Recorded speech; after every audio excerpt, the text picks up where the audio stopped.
삶의 기적을 일으키는 30분 예배를 시작하도록 하겠습니다. 하나님께서 오늘 우리에게 주신 말씀은 요한복음 4장 20절에서 19절에서 24절까지 말씀입니다. 이 말씀 제가 봉독하도록 하겠습니다.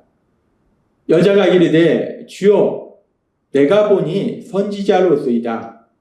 우리 조상들은 이 산에서 예배하였는데 당신들의 말은 예배할 곳이 예루살렘에 있다 하더이다.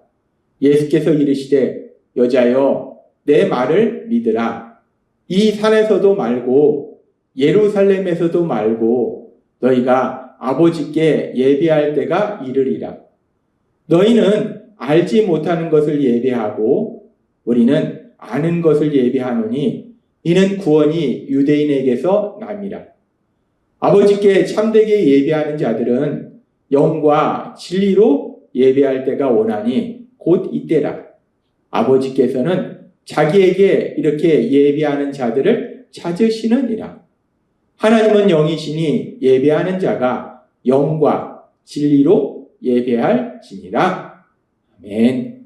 오늘도 이 시간 우리 사랑하신 하나님 우리에게 말씀하실 때 하나님의 말씀을 듣기 전에 잠시 기도하는 시간 갖도록 하겠습니다. 좋으신 하나님, 언제나 저희를 한없이 사랑하시고 저희와 동행하시고 저희 삶 속에 능력으로 역사하신 하나님, 저희가 연약해서 이 험하고 악한 세상 살아갈 때 그 하나님의 사랑을 잃어버리고 어느 순간 또 옛사람의 모습으로 돌아가 내 힘과 내 노력으로 살아가려고 힘겹게 살아갑니다. 하나님 아버지, 그런 저희를 불쌍히 여기신 하나님, 오늘도 친히 찾아오셔서 말씀하실 때 우리 하나님이 언제나 저희와 함께 하시고 저희 삶 속에 능력으로 역사하심을 다시 한번 기억하게 하시고 그 하나님을 믿음으로 담대히 이 땅을 살아가는 저희가 될 수 있도록 은혜 베풀어 주옵소서. 예수님의 이름으로 감사하며 기도드리옵나이다. 아멘. 요한복음 4장은 우리 예수님과 사마리아 지역에 살고 있던, 특별히 수가라는 지역에 살고 있던 한 여인과의 대화에 대해서 말씀합니다. 예수님과 이 여인과의 대화를 통해서 이 여인이 이분이 선지자구나 라는 것을 또 느끼게 됩니다. 그러면서 오늘 우리가 읽은 말씀처럼 당신은 선지자로소이다 라고 얘기해요.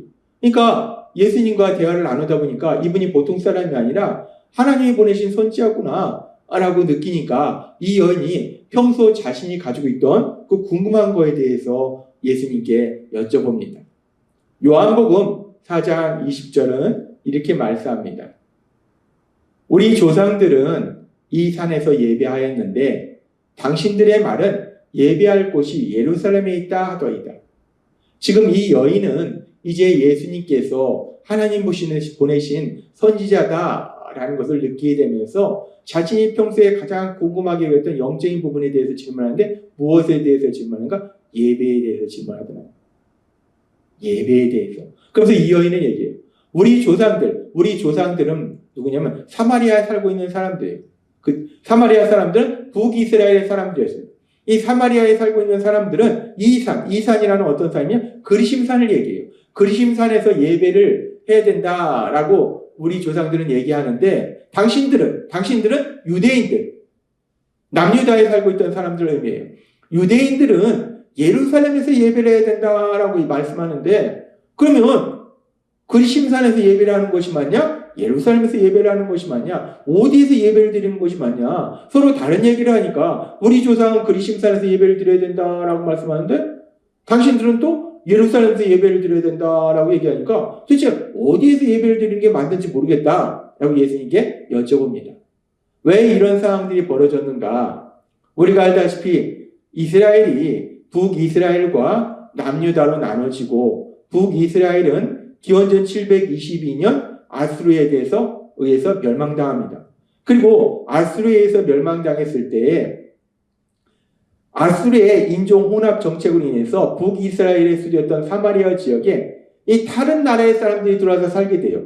그리고 또 북이스라엘 사람들도 또 다른 나라로 보내 살게 하고 이렇게 이 사마리아 지역에 지금 살고 있던 사람들이 북이스라엘 사람만 살고 있는 것이 아니라 유대인 민족만 살고 있는 것이 아니라 다른 나라 사람들이 함께 들어와 살고 그래서 결국 서로 결혼해서 그래서 또 인종이 섞이고 그렇기 때문에 지금 이런 과정을 통해서 이 사마리아 사람들은 온전히 그 유대 민족의 혈통을 유지할 수 없었어요.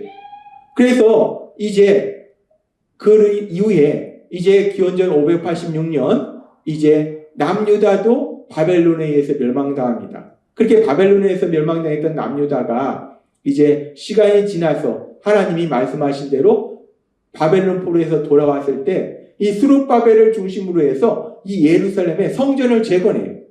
이 바벨론과의 전쟁을 통해서 완전히 파괴되었던 그 성전을 다시 한번 재건하는 그런 일을 하는데, 그때 이제 사마리아 지역 사람들도 같이 우리도 그 성전을 같이 재건하자, 우리도 도와줄게, 함께 성전을 만들자라고 제안을 합니다.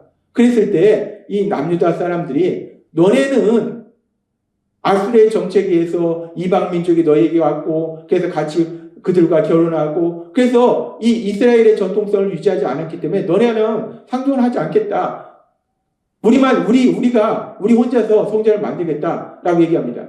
그때로부터 시작해서 이제 이 유대 사람들과 이 사마리아 사람들 간의 갈등이 시작된 거예요. 그렇게 해서 예루살렘의 성전이 건축되고 그 이후에 기원전 322년 이 사마리아 사람들도 그리심산에 이제 성전을 건축해요. 근데 그리심산에 건축한 성전은 후에 파괴됩니다. 그런데 하나님의 말씀에 따라서 그리심산은 축복의 산이라고 생각해서 이들은 여전히 이 사마리아 사람들은 그리심산에서 예배를 드렸던 거예요. 그래서 이제 유대 사람들은 예루살렘에서 예배를 드린 것이고 이 사마리아 사람들은 그리심산에서 예배를 드린 거예요. 이렇게 서로 다른 곳에서 예배를 드렸기 때문에 이 여인이 혼란스러운 거예요. 도대체 어디에서 예루살렘이냐 그리심산이냐 어디에서 예배를 드려야 되느냐라고 예수님께 여쭤보는 거예요. 이 여인의 입장에서 혼란스러울 수밖에 없겠죠. 유대인은 유대인대로 예루살렘에서만 예배를 드려야 된다라고 얘기하고 자신들의 조상은 그리심산에서 예배를 드려야 된다라고 얘기하니까 혼란스러울 수밖에 없었어요. 그런 혼란스러움에 대해서 예수님께 여쭤봤을 때 도대체 어느 장소에서 예배를 드려야 됩니까? 라고 이 여인이 예수님께 여쭤봤을 때 예수님이 이 여인을 향해서 이렇게 말씀하십니다. 요한복음 4장 21절 말씀. 예수께서 이르시되 여자여 내 말을 믿으라. 이 산에서도 말고 예루살렘에서도 말고 너희가 아버지께 예배할 때가 이르리라. 이 여인은 어느 장소에서 예배를 드려야 됩니까? 라고 예배의 장소에 대해서 물었어요. 근데 예수님은 말씀합니다. 예루살렘도 그리심산도 예배의 장소가 중요한 게 아니다. 너희가 아버지께 예배할 때가 이르리라. 중요한 건 뭐냐면 누구한테 예배하느냐, 예배의 대상이 누구냐 하는 것이 중요하다는 거예요. 이제까지는 하나님께 예배를 드렸는데 여기서 아주 중요한 말씀하는데 너희가 여호와께 예배할 때가 이르리라. 여호와 하나님께 예배할 때가 이르리라 라고 단순히 말씀하는 거냐, 너희가 아버지께 예배할 때가 이르리라 라고 말씀합니다. 즉 예배의 장소가 중요한 것이 아니라 예배의 대상이 중요하다. 누구한테 예배를 드리냐가 중요한데 그 예배의 대상이 지금 말씀해 보니까 여호와 하나님을 아버지로 믿고 예배를 드리는 것이 중요하다라고 말씀하시더라는 거예요. 이 여인은 예배의 장소, 그 예배의 장소가 어디냐라고 물었는데 예수님은 예배의 장소가 중요한 것이 아니다. 예배의 대상이 중요하다라고 말씀하시더라는 거예요. 그러면서 계속해서 예수님께서는 이렇게 말씀합니다. 요한복음 4장 23절에서 24절 말씀. 아버지께 참되게 예배하는 자들은 영과 진리로 예배할 때가 오나니 곧 이때라. 아버지께서는 자기에게 이렇게 예배하는 자들을 찾으시니라. 하나님은 영이시니 예배하는 자가 영과 진리로 예배할지니라. 아멘. 우리 예수님은 어느 장소에 예배를 드려야 됩니까? 라고 묻는 사마리아 여인에게 장소가 중요한 것이 아니라 예배의 대상이 누구냐? 누구에게 예배를 드리냐라는 것이 중요하다라고 말씀하시고, 그러면서 또 두 번째로 무엇을 말씀하십니까? 하나님께서는 그렇게 자신을 예배하는 사람을 찾으신다는 거예요. 예배하는 사람을 만나주신다는 거예요. 그런데 예배하는 사람이 어떤 모습으로 하나님 앞에 나아가느냐, 그 부분에 대해서 말씀하시는 거예요. 예배의 장소가 중요한 것이 아니라 누구에게 예배하느냐가 중요한 것이고, 예배에 나아가는 사람이 어떤 모습으로 나아가느냐 하는 것이 중요하다. 그러면서 지금 요한복음 4장 24절에 보니까 하나님은 영이시니 예배하는 자가 영과 진리로 예배할지니라 라는 말씀. 예배하는 사람은 영과 진리로 예배해야 된다. 영과 진리로 예배해야 된다는 것이 무엇인가? 이 말씀을 우리가 조금 더 깊이 묵상해 보면 요한복음 3장 5절과 6절은 이렇게 말씀합니다. 예수께서 대답하시되 진실로 진실로 너에게 이르노니 사람이 물과 성령으로 나지 아니하면 하나님 나라에 들어갈 수 없느니라. 육으로 난 것은 육이요 영으로 난 것은 영이니 라고 말씀해요. 하나님 나라에 들어가기 위해서는 육체적으로 태어난 사람이 다시 한번 새롭게 태어나야 되는데 무엇으로 태어나야 되는가? 성령님의 역사하심에 따라 태어나야 된다는 거예요. 그리고 지금 6절의 말씀이니까 영으로 난 것은 영이니 성령의 역사하심에 따라서 거듭난 사람은 영적인 존재다라는 말씀이에요. 그리고 이 영적인 존재는 이제 하나님의 사랑받은 아들이 된 존재라는 거예요. 하나님을 아버지로 부르는 존재라는 거예요. 따라서 영과 진리로 예배할지니라 해서 영이라는 것은 성령님의 역사하심에 따라서 거듭나서 하나님을 아버지로 부르는 사람이 하나님께 나아가서 예배를 드릴 수 있다라는 말씀이라는 거예요. 누구나 하나님을 만날 수 있는 그 예배를 드리는 것이 아니라 하나님을 만날 수 있는 사람은 성령님의 역사하심에 따라 거듭났을 때, 그래서 영적인 존재가 되었을 때, 하나님의 아들이 되었을 때 그 하나님을 아버지로 부르며 하나님께 예배드릴 수 있다는 거예요. 그러면서 또 진리로 예배드린다는 것은 무엇인가? 진리로 예배드린다는 것은 진리는 하나님의 말씀이에요. 진리의 말씀들, 특별히 복음의 말씀들, 복음의 말씀을 믿는 믿음, 그 믿음을 가지고 하나님께 예배를 드릴 수 있다는 거예요.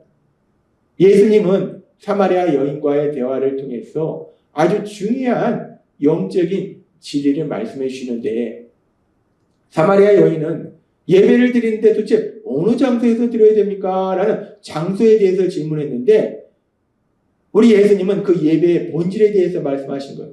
예배는 장소가 중요한 것이 아니라 예배를 드리는 대상이 누구냐라는 것이 중요한 것이고, 더 중요한 것은 무엇이냐면 예배를 드리는 사람이 어떤 모습으로 하나님 아버지께 나아가 예배를 드리냐.